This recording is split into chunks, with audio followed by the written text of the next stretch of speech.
আসসালামু আলাইকুম প্ৰিয় দৰ্শকসকল। আজি আপোনালোকৰ ওচৰত কেতিয়াবা গুৰুত্বপূৰ্ণ আলোচনা কৰিম। আজিকালি আমালোকৰ চিষ্টাৰবিলাক, ছোৱালী মানুহ যিবিলাক আছে, সেইবিলাক তাৰাবি নমাজ কেনেকৈ পঢ়িব লাগে, কি কি নিয়ম আছে, কেনেকৈ পঢ়িলে সৱাব বেছি পাব সেইবিলাক লৈ আজি কেইটামান আলোচনা কৰিম। আশা কৰোঁ ভিডিঅ'টি মন দি চাব আৰু ভালকৈ বুজিব। কথাটো হৈছে যে ছোৱালী মানুহ কেনেকৈ তাৰাবি নমাজটো কেনেকৈ পঢ়িব। ফাৰ্ষ্টত হৈছে যে আমি এনেকুৱা এনেকুৱা 5 ওয়াক্ত যিবিলাক নমাজ আছে, এইবিলাক কেনেকৈ পঢ়িম, সেইবিলাক কেনেকৈ পঢ়োঁ, ঠিক তেনেকুৱাই পঢ়িব পাৰিম। তাৰ ভিতৰত আছে যে নিয়ত কৰিব লাগিব, তাৰাবি নমাজৰ নিয়তটো কৰিব লাগিব। যোনে নেকি তাৰাবিৰ নিয়ত নাজানে, তেওঁ যদি মনে মনে কয় যে মই 2 ৰাকাত তাৰাবিৰ সুন্নত নমাজৰ নিয়ত কৰিছোঁ কিবলামুখী কৰি আল্লাহু আকবৰ, তেনেহ'লে হৈ যাব, তাৰ তাৰাবিৰ নিয়তটো হৈ যাব। আৰু যোনে নেকি চায় যে মই আৰবী দি নিয়ত কৰিম, তেনেহ'লে সি ক'ব পাৰে যে নাৱাইতু আন উছল্লি লিল্লাহি তাআলা ৰাকাতাই সালাতিত তাৰাবিয়্যি সুন্নতি ৰাসূলিল্লাহি তাআলা মুতাওয়াজ্জিহান ইলা জিহাতিল কাবাতিশ শৰীফতি আল্লাহু আকবাৰ ক'লেই হৈ যাব। তাৰপিছত আছে আপোনাৰ জায়নামাজৰ গৈ কি দোৱা পঢ়িব লাগিব। জায়নামাজত খাৰা হৈ দোৱাটো হৈছে ইন্নী ওয়াজ্জাহাতু ওয়াজহিয়া লিল্লাযী ফাতাৰাস সামাওয়াতি ওয়াল আৰদা হানিফা ওয়া মা আনা মিনাল মুশৰিকিন। এইটো জায়নামাজত দ্বাৰাই পঢ়িব লাগিব। তাৰপিছত পঢ়িব লাগিব সানা সুবহানাকা আল্লাহুম্মা ওয়া বিহামদিকা ওয়া তাবাৰাকা ইসমুকা ওয়া তাআলা জাদ্দুকা ওয়া লা ইলাহা গায়ৰু। এই দোৱাটো কৈ নেট বান্ধিব লাগিব। নেট বান্ধি যিটো নেকি শ্বৰ্টকাট হয় তেনেকৈ আমি শিকাই দিম। আজিকালি আমি দেখিব পাৰোঁ যে আমাৰ ঘৰত বহুত কাম, ইফতাৰী বাছ কৰিব লাগে, তাৰপিছত চেহেৰি ৰান্ধা বাঢ়া কৰিব লাগে। সেইকাৰণে মই শ্বৰ্টকাট হিচাপে যি তাৰাবি পঢ়িব পাৰে মোৰ চিষ্টাৰসকলে, তেনেকুৱা মই শিকাই দিম। যি নিয়ম নেকি শ্বৰ্টকাট হিচাপে পঢ়িব পাৰিব, জল্দিকৈ পঢ়িব পাৰিব, সেইটো নিয়ম আজি মই আপোনালোকক শিকাই দিম। আপোনালোক ভালকৈ মন দি চাব। প্ৰথমতে হৈছে যে নেট বান্ধি আলহামদু সূৰা পঢ়িব। পঢ়াৰ পিছত আলাম তাৰাৰ সূৰাটো পঢ়িব। তাৰপিছত আলাম তাৰাৰ পিছত লিইলাফিয়া পঢ়িব। তাৰপিছত আৰাইতালাজী পঢ়িব। এনেকুৱা এটাৰ পিছত এটা পঢ়ি যাব আৰু সূৰা মিলাই যাব। এনেকুৱা পঢ়িব। তাৰপিছত যেতিয়া নেকি আপুনি ৰুকু কৰিব, ৰুকু কৰাত পঢ়িব সুবহান ৰাব্বিয়াল আযীম। তাৰপিছত ৰুকুৰ পৰা যেতিয়া উঠিব তেতিয়া পঢ়িব ৰাব্বানা লাকাল হামদ। যেতিয়া নেকি সিজদাত যাব তেতিয়া পঢ়িব সুবহান ৰাব্বিয়াল আ'লা। যেতিয়া নেকি সিজদাৰ পৰা উঠিব, এটা সিজদা দি যেতিয়া বহিব তেতিয়া পঢ়িব আল্লাহুম্মা গফিৰলি ৱাৰহামনি ৱাদিনি ৱাআফিনি ৱাৰজুকনি। এই দোৱাটো পঢ়িব। তাৰপিছত আৰু এটা সিজদা কৰিব। আৰু এটা সিজদা কৰাৰ পিছত পঢ়িব সুবহান ৰাব্বিয়াল আ'লা সুবহান ৰাব্বিয়াল আ'লা।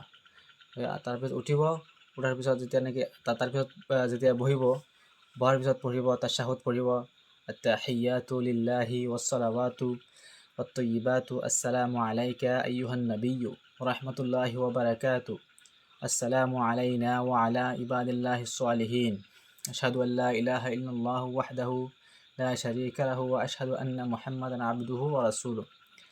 তাশ্বাহুদ পঢ়ি পেলাই তাৰপিছত পঢ়িব দুৰুদ শৰীফ, তাৰপিছত পঢ়িব সানা। এইটো পঢ়িলেই হৈ যাব। দয়মা সূৰা পঢ়িব। লাষ্টত পঢ়িব দয়মা সূৰা। তো আজিকালি আমালোকৰ যিটো নেকি ছোৱালী মানুহ আছে, সি কি কৰে, জল্দি নমাজ পঢ়ে যে মই জল্দি কেনেকৈ পঢ়িব পাৰিম। জল্দি নকৰিব, কাৰণ আল্লাহ তাআলা ৰমজান মাছটো দিছে আমালোকৰ ভালৰ কাৰণে। আমালোকৰ গুনাহ মাফ কৰিবৰ কাৰণে ৰমজান মাহটো দিছে। সেই ৰমজান মাহত যদি আমি ভালকৈ 8 ৰাকাত তাৰাবি পঢ়িব পাৰিম, তেতিয়াও আল্লাহ পাক আমালোকৰ কি হ'ব, গুনাহ মাফ কৰি দিব। হাদিছত কৈছে যে হুজুৰ পাক সাল্লাল্লাহু আলাইহি ওয়াসাল্লাম কৈছে যে কোনো ইমানদাৰ ব্যক্তি যদি ইমান লৈ আৰু সৱাবৰ নিয়ত লৈ ৰোজাৰ মাহত ৰাতি তাৰাবি পঢ়ে, তেতিয়া তাৰ পিছফালে যিমান গুনাহ কৰিছে গোটেইখিনি গুনাহ আল্লাহ তাআলা মাফ কৰি দিব। সুবহানাল্লাহ। সেইকাৰণে কৈছোঁ অলপ 8 ৰাকাত পঢ়িব, আস্তে ধীৰে পঢ়িব, জল্দি নকৰিব। জল্দি কৰিলে আল্লাহ কৈছে, হাদিছত কৈছে যে জল্দি কাম শয়তানৰ কাম হয়। সেইকাৰণে লাহে লাহে পঢ়িব, ধীৰে ধীৰে পঢ়িব, কম পঢ়িব। আৰু কৈছে যে ছোৱালী মানুহৰ কিয় নমাজ কেনেকৈ পঢ়িব লাগিব। জল্দি নকৰিব, নম্বৰ 1 জল্দি নকৰিব, নম্বৰ 2 হৈছে পৰ্দা কৰিব লাগিব। যিটো নেকি ছোৱালী মানুহৰ পৰ্দা, যিটো নেকি ফৰজ আছে, সেই পৰ্দাটো আপোনাৰ কৰি পেলাই তাৰপিছত নমাজত খাব লাগিব। যেনেকৈ সতৰ আউৰাত আছে সেইটো ঢাকি পেলাই তাৰপিছত নমাজত খাৰা হ'ব লাগিব। আপোনাৰ যদি চুলি ওলাই থাকে, আপোনাৰ যদি এনেকুৱা কাপোৰ পিন্ধিছে যি কাপোৰত আপোনাৰ নেকি শৰীৰৰ চামৰা দেখি পোৱা যায়, তেনেকুৱা হ'লে আপোনাৰ নমাজ নহ'ব। 3 নম্বৰ আছে কোৰাণ শৰীফ। কোনো মানুহে কয়, কোনো ছোৱালী কয় যে মই কি কৰিম, কোৰাণ শৰীফ দেখি পঢ়িম নমাজত, হ'ব পৰা নাই। এনেকুৱা নহ'ব। কোৰাণ শৰীফ লাগে আপুনি যি সূৰা পাওক, আপোনাৰ যি সূৰা আপোনাৰ মুখস্থ আছে সেইটো দি আপুনি পঢ়িব। সেইটো দি পঢ়িলে আপোনাৰ কি হ'ব, নমাজ হৈ যাব। আপুনি কোৰাণ শৰীফ দেখি পঢ়িলে আপোনাৰ নমাজটো নহ'ব।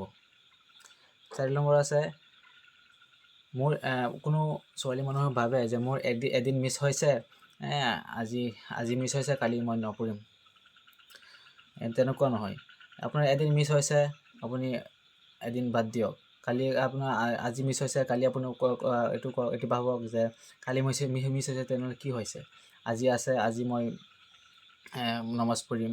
কাৰণটো হৈছে আল্লাহ পাক ৰমজান মাহটো গোটেই বছৰটো নিদিয়ে আমালোকক। এটা মাহ দিছে, এটা মাহত আপুনি যিমান ইবাদত কৰিব তাতকৈ 10 গুণ বেছি পাব। এটা তাৰাবিৰ চিজদা কৰিলেও 1500 নেকি পাব। সেইকাৰণে কালি মিছ হৈছে, কালি গৈছে, আজি নমাজ পঢ়িব লাগিব। 5 নম্বৰ হৈছে কোনো উজুৰ দেখানো। এতিয়া কোনো ছোৱালী যদি ভাবে যে মোৰ এইটো হৈছে, মোৰ এইটো বেমাৰ হৈছে, মোৰ ল'ৰা ছোৱালী আছে, মই কেনেকৈ নমাজ পঢ়িম, মোৰ বহুত কাম আছে, তেতিয়া এনেকুৱা নকৰিব লাগে। কমকৈ পঢ়িব, তো উজুৰ নেদেখাব। কাৰণ হৈছে চাওক, আমাৰ আল্লাহ পাক কৈছে যে তোমালোকৰ মই এটা মাহ দিছোঁ, মই ৰমজান মাহটো দিছোঁ। সেইটো মাহত আপুনি যি ইবাদত কৰিব সেইটোৱে আপোনাৰ সৱাব পাব, তাতকৈ 10 গুণ বেছি পাব। সেইকাৰণে কোনো উজুৰ নেদেখাব। যিমান পাৰে ইমান ইবাদত কৰিব, আল্লাহৰ ওচৰত দোৱা কৰিব, দোৱা কৰিব। আপোনাৰ যি জৰুৰত আছে আল্লাহৰ ওচৰত চাব, নমাজ পঢ়ি পেলাই আমাৰ পিছফালে যিমান গুনাহ কৰিছে গোটেইখিনি আল্লাহৰ ওচৰত চাব, আল্লাহৰ ওচৰত মাফি চাব, কান্দিব, দোৱা কৰিব। আশা কৰোঁ আপোনালোক গোটেই বুজি পাইছে যে মই কি কৈছোঁ, আৰু মই যিবিলাক কথা কৈছোঁ এইবিলাকৰ ওপৰত আমল কৰিব, আৰু মোৰ কাৰণে দোৱা কৰিব। আৰু মোৰ ভিডিঅ'টো ভাল লাগিলে এটা লাইক আৰু এটা ছাবস্ক্ৰাইব কৰি আৰু কমেণ্ট কৰি জনাব কেনেকুৱা হৈছে। আসসালামু আলাইকুম।